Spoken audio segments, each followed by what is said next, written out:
Amarantsika ny fotoana amin'ny ity ariva ity ny taranja kickboxing nanako ako ary nalaza tao anatin'ny fotoana fohy i Mamonjy Severa izay tompon-daka eran-tany eo amin'ny combat professionnel ho an'ny taranja kickboxing. Ho fantaritsika ao anatin'ny fanadihadiana ity ny momba ny Mamonjy Severa raha fitinina dia mpilalao baolina kitra ny tovolahy no lasa mpanao kickboxing matianina noho izay fisafidianany ny taranja ho an'olo tokana izay.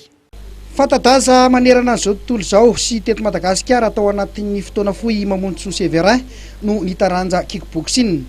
Raha ny tantaran'ny tovolahy ity no resahana fohy dia nanomboka teo amin'ny fahazazany dia efa tia fanatanjahantena izy ary ny taranja baolina kitra no tena tiany.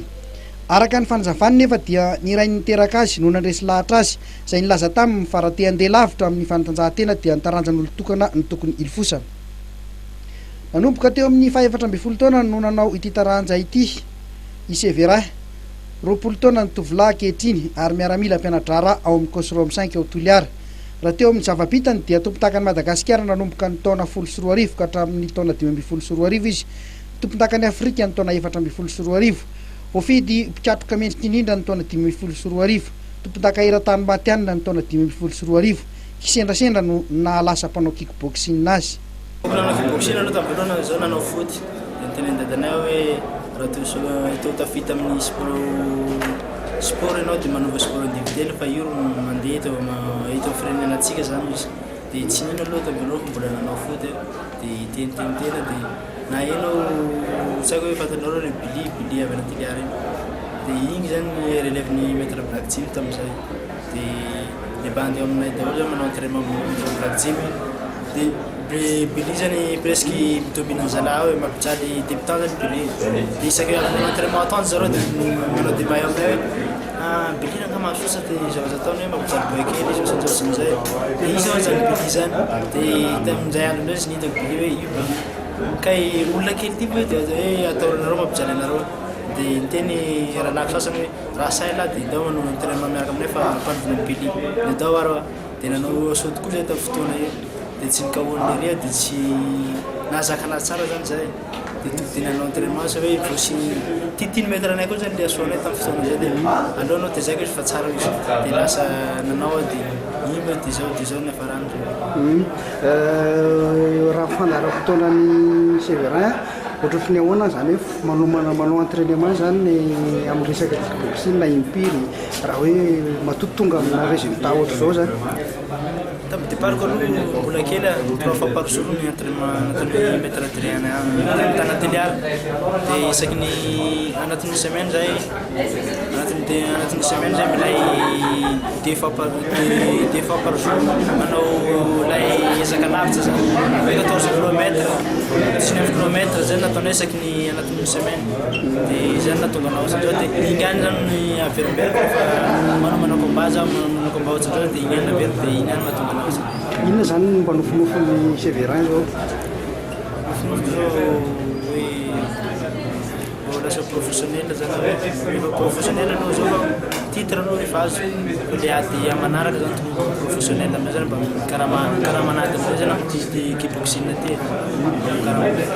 Manahoana ny fahitanao le kickboxing misy anareo any Toliara nefa manana boxeur tena hoe mafy sy matanjaka? Kickboxing ana Toliara aloha raha jerena mpitana amin'ny Antananarivo tena arena lavitra be sabe na Antananarivo zao ny débutant ty zao raha vao manao entraînement dia manana gant tsirairay. Nefa na Toliara tsy manana gant fa gant club nefa gant club koa gant efa rovitrovitra. Fa le entraînement zany mafy dia iny mahatonga ny mpamaky Toliara voatsy be amin'ny resaka ankitsana. Inona ny tiany Severa kokoa aty Antananarivo ve nomana tena ihany sa ny Toliara?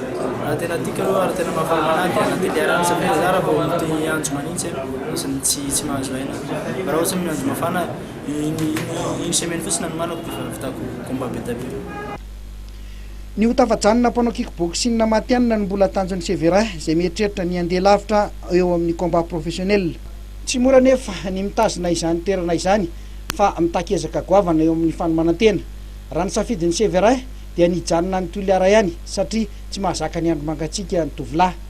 araka ny nambarany ihany dia mahavelona ny fantanjahantena satria niraradraraka ny voly avy amin'ny mpanohana sy ny fanjakana say nahatratratra any amin'ny roapolo tapitrisa mahery lalana iray nahafahany Séverin nahazo asa-panjakana ihany koa ny kickboxing satria raha ny fampanantenana nataon'ny fanjakana azy dia ho miaramila raikitra izy aoriny ny fiofanany rehefa maroterana ara-pivelomana mantsy ny atleta iray hoy izy dia tokony afaka anome vokatra tsara foana.